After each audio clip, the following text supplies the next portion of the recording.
shit's quite profound, eh? Generally, for everyone. And I think being in an awareness of that is important. The numinous.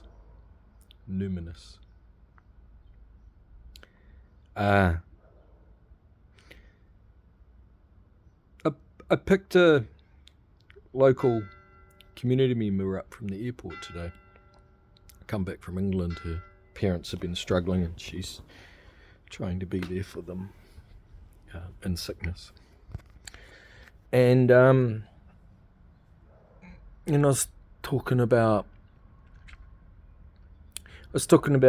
some musician friends I know, because this woman and her partner are local musicians.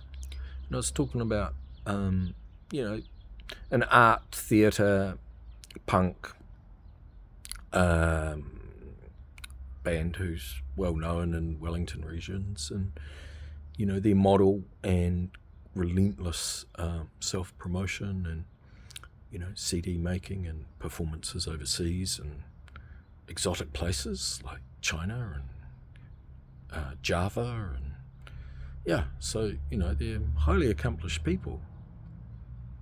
So it's, for some reason the conversation of picking my friend up got onto them as examples.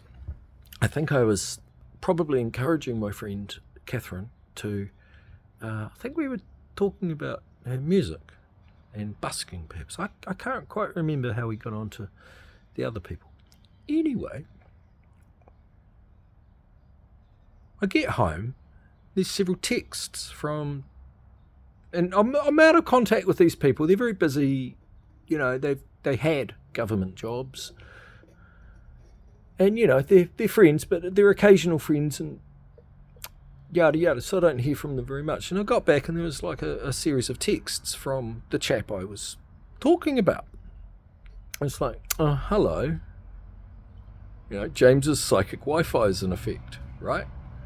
And I'm like, why should I be surprised? You do a meditation practice for 20 years and, there's other avenues that open up, even if I'm not directing them or aware of that. Minor synchronicity, you might say. So what? Synthetic telepathy of, this grid that we're using right now, sort of makes consciousness telepathy, primary telepathy, consciousness, kind of irrelevant.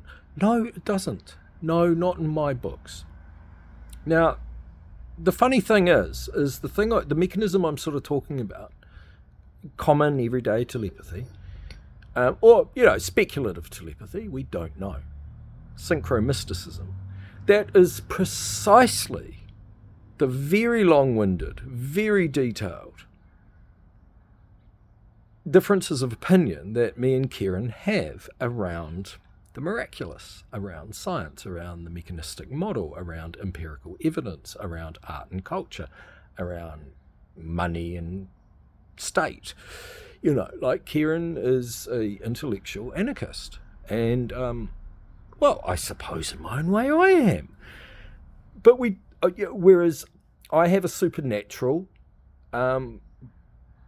belief system, and he certainly doesn't. And the reason why we were discussing so avidly around this is because his art project involves what he calls interspecies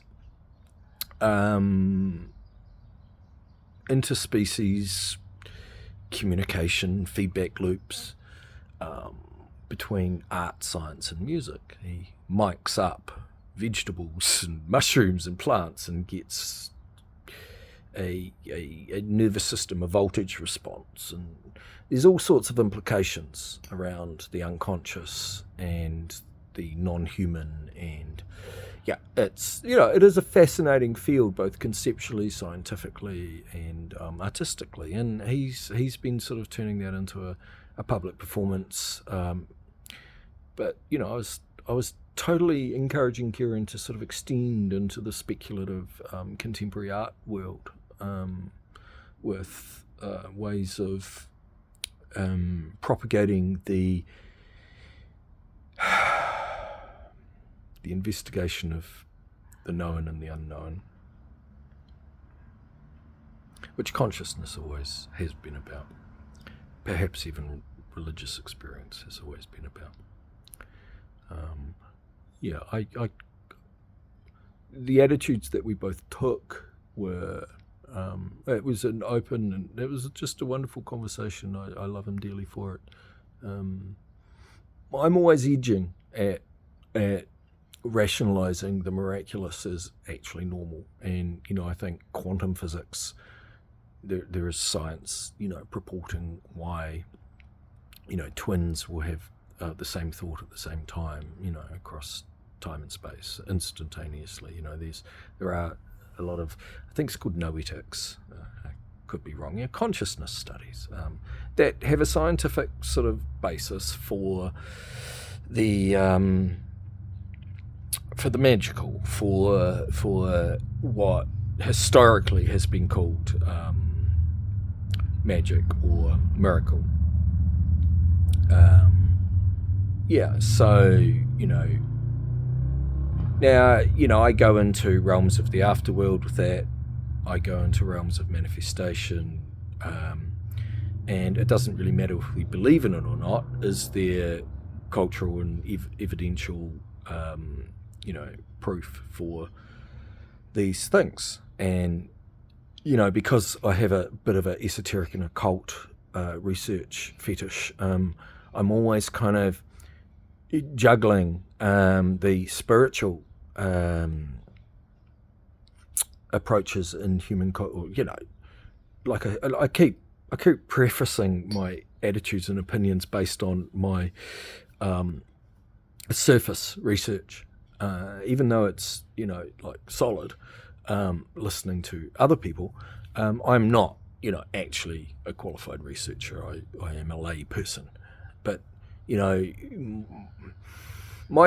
okay, so I was a child who wanted to commit suicide, and I had conversations with someone in my head, and I got answers, and that can be broken down into a psychological profile, if you like, or it means that I had to trust something that wasn't myself to get me through. And it's more personal data than you wanted, but so why do I believe in these things? I suppose I've had direct personal evidential proof, that lived experience,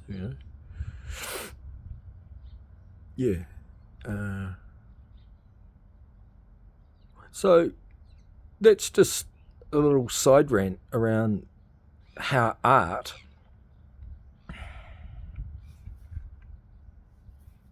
I call it technologies of perception.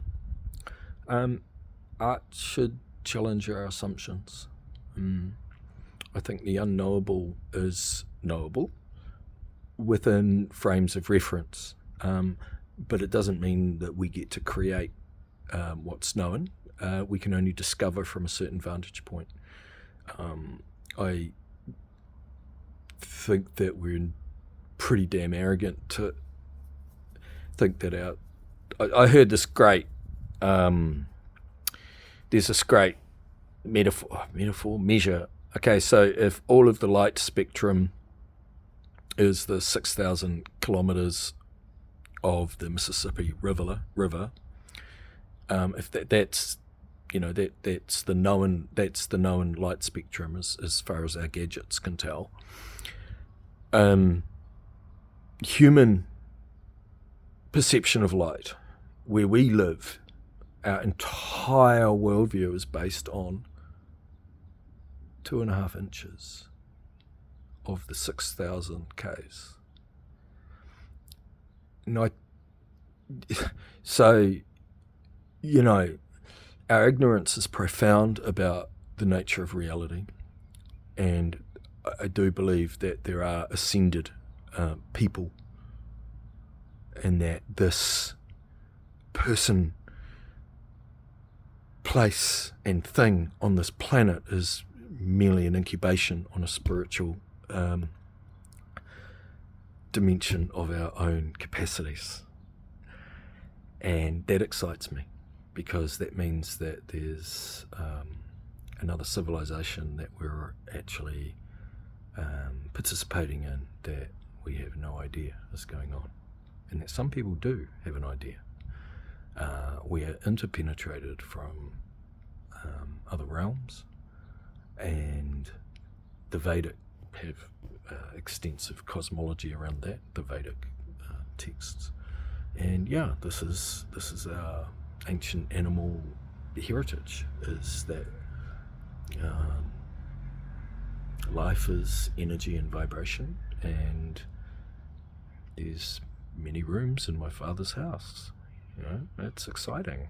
You know, like, we are not a cul-de-sac. You know, we are not an abandoned child. Like, there really is a network, like mycelium. You know, so yeah, I mean, you know, that's me prophesizing. It doesn't change the fact that we need to get our shit together and learn how to harmonize. You know, but I think that's the radical shift that civilization is actually going through, is that science and new physics, because there has for a long time been a new physics that has been occult and under the radar of the standard model, and that involves human consciousness as a lived technology. And yeah, you know, all sorts of mythological ideas start becoming slightly more real. If there is no time, then immortality is a given, you know.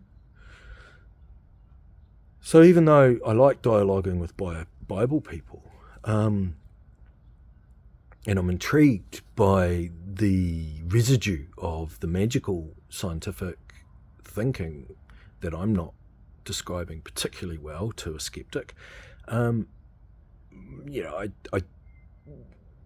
yeah, we owe the ancestors a lot, and we are actually divine beings. And art's a business card of the greater divine being. Your art as well, because I love you. Yeah, all right. I'm slightly jazzed up from an amazing conversation with a dude. Bye.